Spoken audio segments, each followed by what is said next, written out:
이스라엘 역사상 가장 중요한 왕조이고 왕가입니다. 이 가문이 다윗 왕부터 시작하여서 남왕국이 멸망될 때까지 무려 400여 년간 끊이지 않고 이어진 그러한 왕가입니다.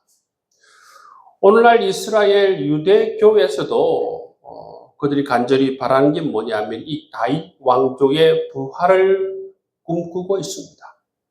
그런 만큼 여러분 이 다윗 왕조는 오늘날에도 어마어마한 그러한 왕조일 뿐만 아니라 굉장히 찬란한 왕조였고 모두가 부러워하는 그러한 왕조였다는 사실을 우리는 알 수가 있습니다. 그런데 여러분 이 다윗 왕조, 이렇게 화려한 다윗 왕조의 그 집안의 내부를 들어가면 그 가정이 얼마나 비극으로 가득 차고 넘치는지를 또한 우리는 그 어두운 면들을 알 수가 있습니다. 여러분, 다윗의 첫째 아들 암논이 이복의 동생인 여러분 이 다말을 강간하지 않습니까? 그리고 이 다윗의 셋째 아들 압살롬이 이 형 암논을 칼로 죽입니다. 그리고 오늘 본문의 말씀에 나오는 것처럼 이 압살롬이 아버지 다윗을 반역하는 것을 볼 수가 있습니다. 이런 강간과 살인과 이 반역이 여러분 다른 것에 있는 것이 아니고 이 다윗 집안 내에서 다 벌어지고 있는 이야기라는 사실을 우리가 알 수가 있습니다. 좀 더 여러분 자세히 오늘 말씀의 배경을 한번 살펴보면 13장에서 이 다윗의 장남 이 암논이 이복 누이인 이 다말을 범하지 않습니까? 이때에 다윗이 이 암논의 죄에 대해서 적절한 조치를 취하지 않자 어떤 일이 벌어졌습니까? 이 압살롬이 직접 나서서 암논을 죽이고 도피의 삶을 살아가는 것을 볼 수가 있습니다. 14장에서도 다윗은 다른 사람들의 말에 의해서 이 압살롬을 귀환하게 하지만 그 마음 가운데에 이 압살롬을 완전히 용서하지 않는 그 마음을 우리가 볼 수가 있어요. 그래서 이 다윗과 압살롬의 관계가 완전히 회복되지 않는 모습을 볼 수가 있습니다. 이러한 배경 하에서 이 압살롬은 무엇을 계획합니까? 반역을 계획해요. 예루살렘으로 돌아와서 이 압살롬은 아버지에 대한 그 미운 마음을 가지고 반역을 계획하는 모습을 볼 수가 있습니다.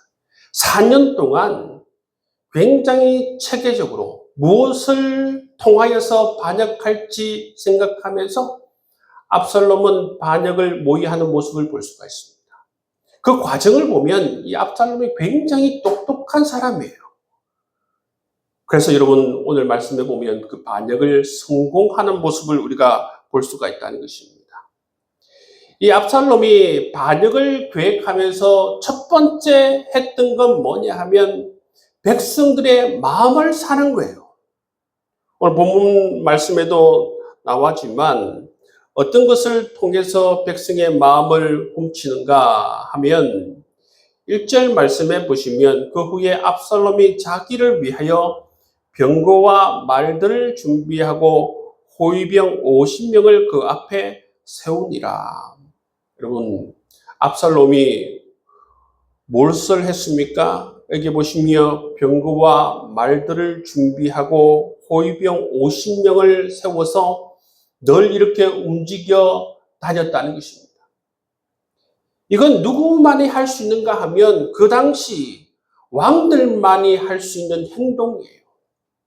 마치 이렇게 병거와 말들과 호위병 50명을 이끌고 다니는 이 압살롬의 모습을 보면서 와, 압살롬이 대단한 모양이다.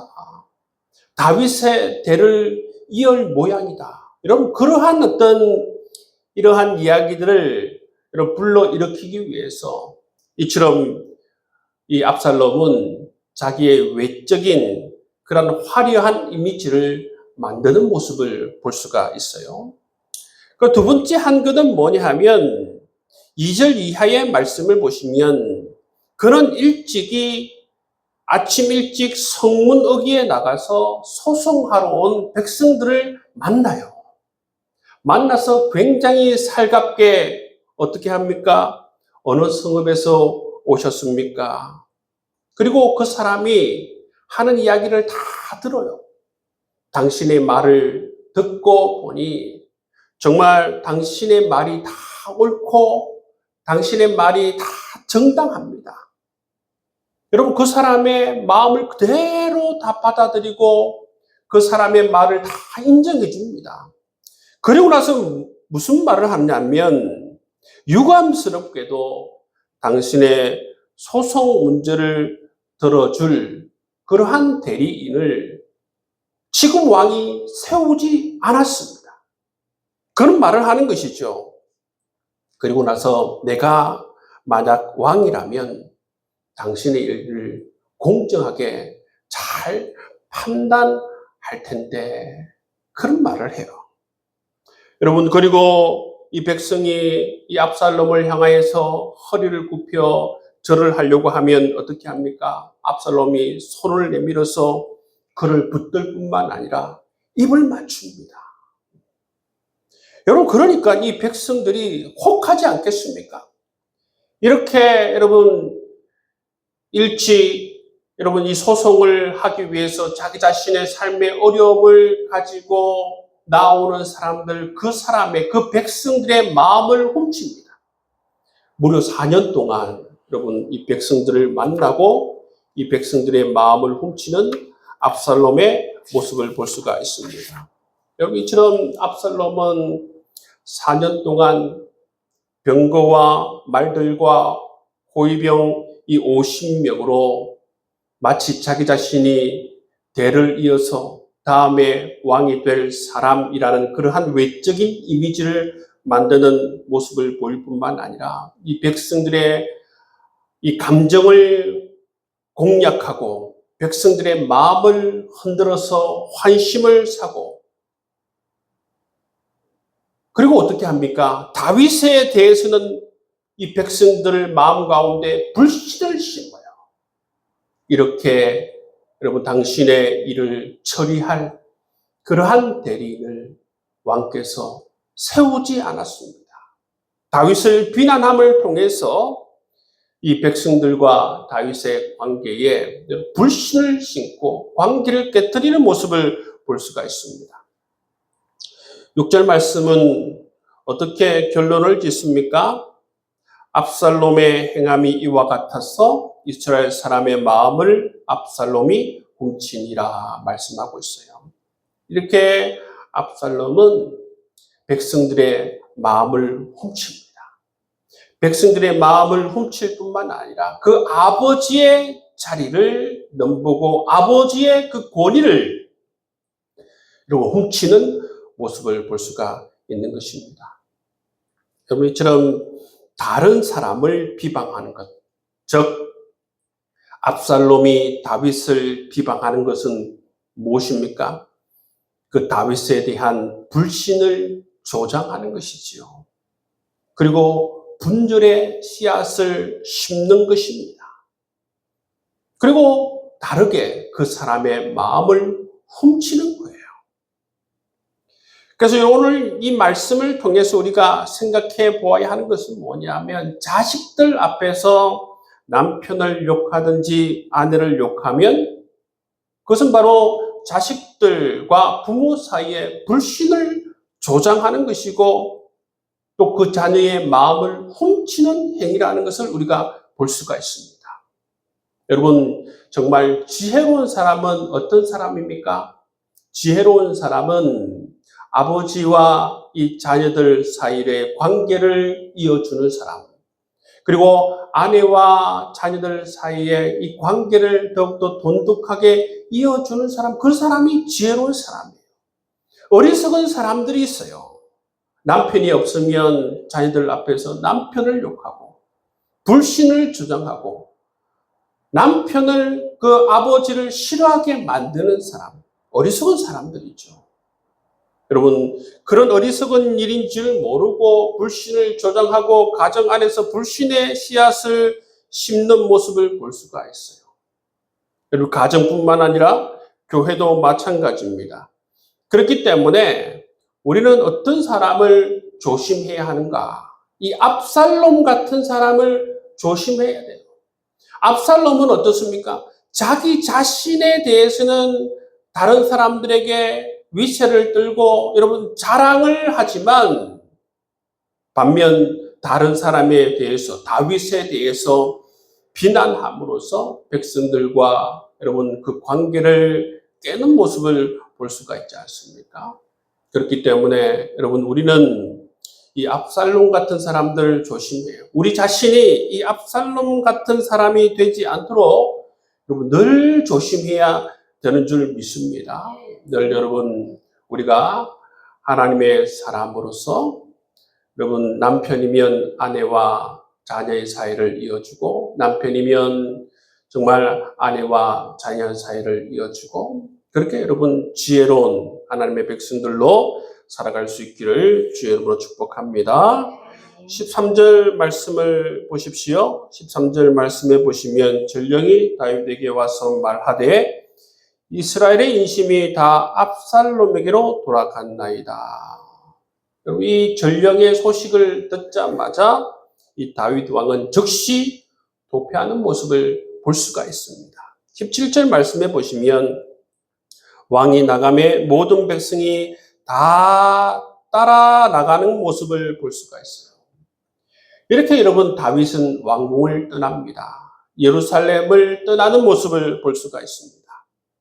그리고 여러분 25절에서 26절 말씀에 보시면 다윗의 기도가 나와요.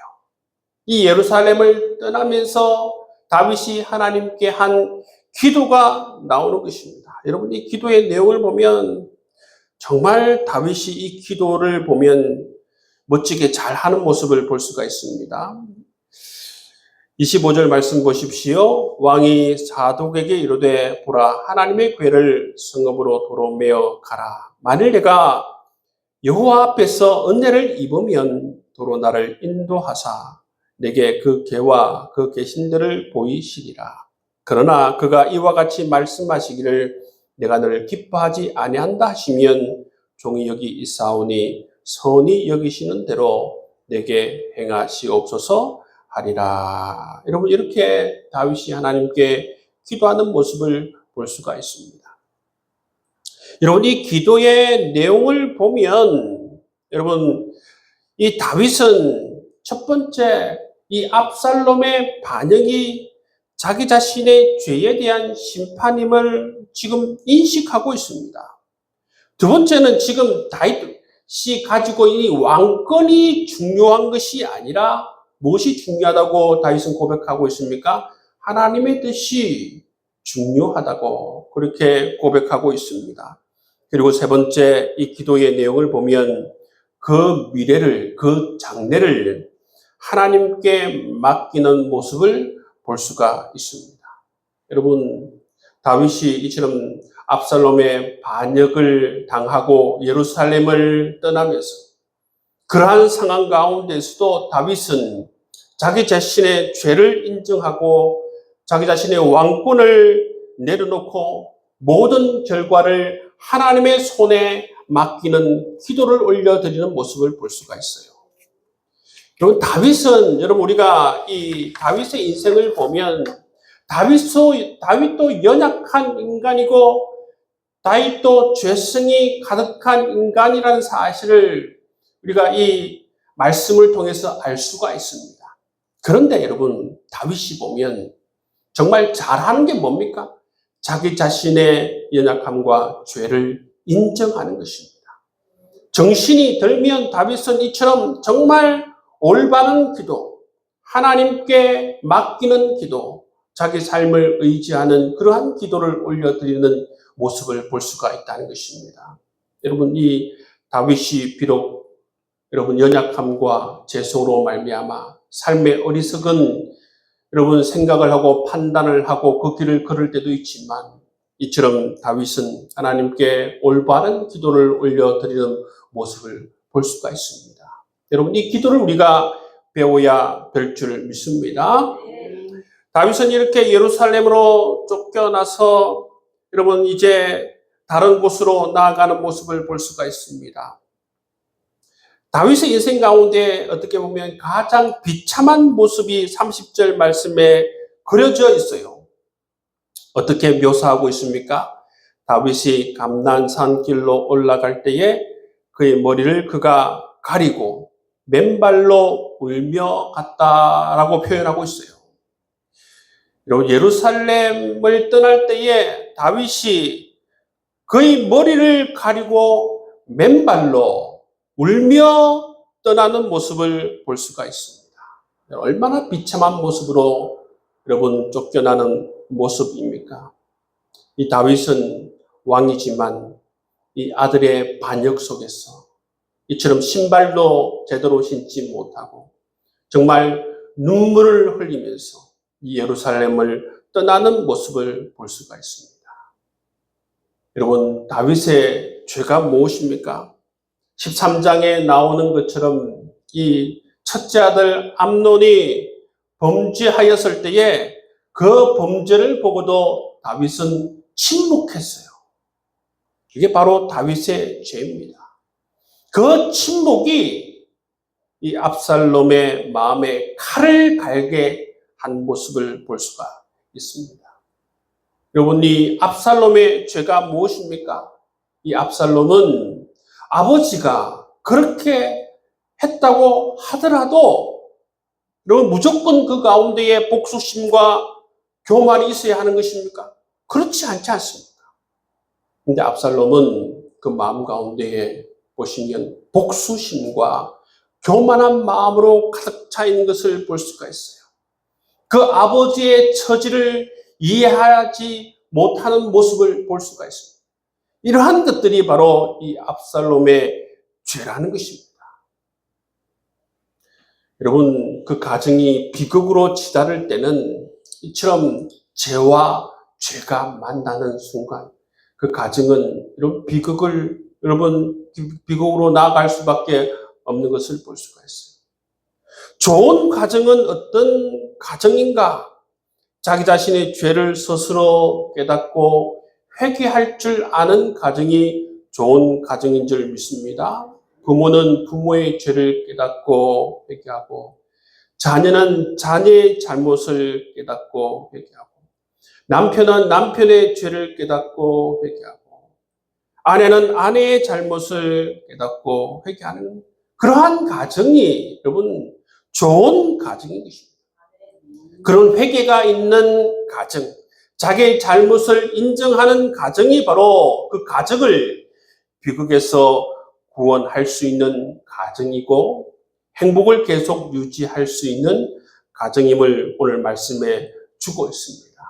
그렇기 때문에 여러분 우리가 누구이든지 상관치 말고 여러분 그 가정 내에서 내게 마땅히 내가 잘못을 인정해야 될 때가 있다면 정말 우리가 진솔하게 우리 자신의 여러분 잘못을 인정하며 고백하며 나아갈 수 있는 여러분 될 수 있기를 주의 이름으로 축복합니다. 그것이 바로 우리의 가정을 비극에서 구원하는 비결일 뿐만 아니라 계속적으로 여러분 행복을 유지할 수 있는 비결임을 깨닫고 이 다윗의 가문 가운데에서 벌어지고 있는 여러분 이 비극은 정말 우리 가정에서 일어나지 않도록 정말 우리가 잘못을 인정할 줄 아는 여러분 될 수 있기를 주님의 이름으로 축복합니다.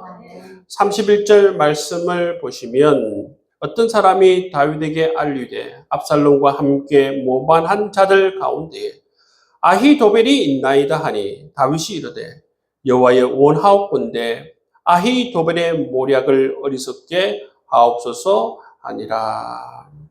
여러분 이 아히도벨이 누구냐 하면 이 다윗의 참모였어요. 최측근 참모였습니다. 그리고 이 아히도벨의 이 조언을 다윗은 정말 하나님 말씀처럼 들었어요. 그처럼 여러분 정말 가까운 사이였습니다. 근데 여러분 이 아히도벨이 누구냐 하면 바세바의 할아버지입니다. 그러니까 여러분 이 압살롬이 반역했을 때에 이 아히도벨도 이 다윗에 대한 그러한 앙금이 있지 않습니까? 부정적인 감정이 있기 때문에 이 압살롬의 반역에 즉시 합류하는 모습을 볼 수가 있어요. 이 아히도벨이 압살롬에게 가버렸다는 것입니다. 그렇게 다윗에게 정말 가까웠던 사람이 이제 압살롬에게 가버린 모습을 볼 수가 있습니다. 그 대신 하나님께서 누구를 준비해 주셨냐면 이 후세를 다윗에게 보내주셔서 하나님께서 이 아히도벨의 모략을 드러내게 하시는 모습을 볼 수가 있습니다. 여러분, 마침 하나님께서는 후세를 준비하는 모습을 볼 수가 있습니다. 우리 인생 가운데에서도 여러분, 하나님의 도우시는 그러한 포인트들이 있어요. 하나님께서 준비해 주신 이 후세와 같은 사람들이 있다는 것입니다. 아히도벨의 이 모략을 꺾으시는 이 하나님께서 하나님의 역사를 주도적으로 이끌어 가시고 계속적으로 다윗을 세우시는 이 하나님의 이 모략을 우리가 알 수가 있다는 것입니다. 그래서 결국 어떻게 되는가 하면 여러분 다윗 이 압살롬의 반역이 완전히 성공하는 듯 보였습니다. 그런데 어떻게 만들었냐면 하나님께서 이 압살롬이 잘못된 판단을 하게 합니다. 지나친 자신감 가운데에서 자기 자신을 과시하고 여러분 굉장히 급히 잘못된 선택을 하게 만들고 그러면서 여러분 결정적인 전투에서 어떻게 됩니까? 요압의 창에 찔려서 이 압살롬이 죽게 되는 모습을 볼 수가 있어요. 근데 여기 보시면 압살롬이 아히도벨의 여러분 조언을 따르지 않습니다. 아히도벨의 조언을 따라서 찬찬히 생각하고 제대로 분별하고 나아갔다면 이 반역이 완전히 성공할 수 있었는데 압살롬이 이제 뭐 다 됐다. 내가 완전히 성공했다. 이겼다.